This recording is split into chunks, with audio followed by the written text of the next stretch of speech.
Krahas problemeve me ujin e pishëm dhe energjinë elektrike, banorët e fshatit Golem në njësinë administrative Rrethina vuajnë edhe mungesën e infrastrukturës rrugore. Për shumë vitesh në këtë rrugë nuk është ndërhyrë për rehabilitimin e saj. Në ditët merreshe kalimi në këtë segment është thuajse i pamundur, pasi gropat mbushen me ujë.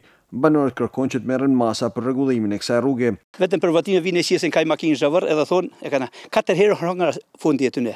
O kanë të rruga e malësisë madhe atje o kanë vu parulla për mosit, për atje edhe më ulim në varrezat me shtëmi Golemin. U hongër fondi e harruan krejta, shife rrugën. Ka 10 vjet fakti se si është. Për sa kush nuk ka ndërhyjë? S'o bë asfalto kur. Nuk njëhet asfalto. E kanë pru deri aty, e kanë pru deri te varrezat aty, e kanë pru deri atje poshtë si thonë atë shalont. Ja kjo zonë aty periferie ka mjet po asfalt, s'ka asfalto. Vështira ballë më ti shihet vet, pa u thikëllën vet. As drita as s'ka as. I kanë vënë aty drejtat. Komplet lagja tjetër, s'ka as drita. Jo, shihet, por normalisht është. Ndonse është premtuar shpeshherë kryesisht gjatë fushatave elektorale dhe nga institucionet që ky segment do të nënshtrohet rikonstruksionit, deri tani nuk është marrë asnjë mas.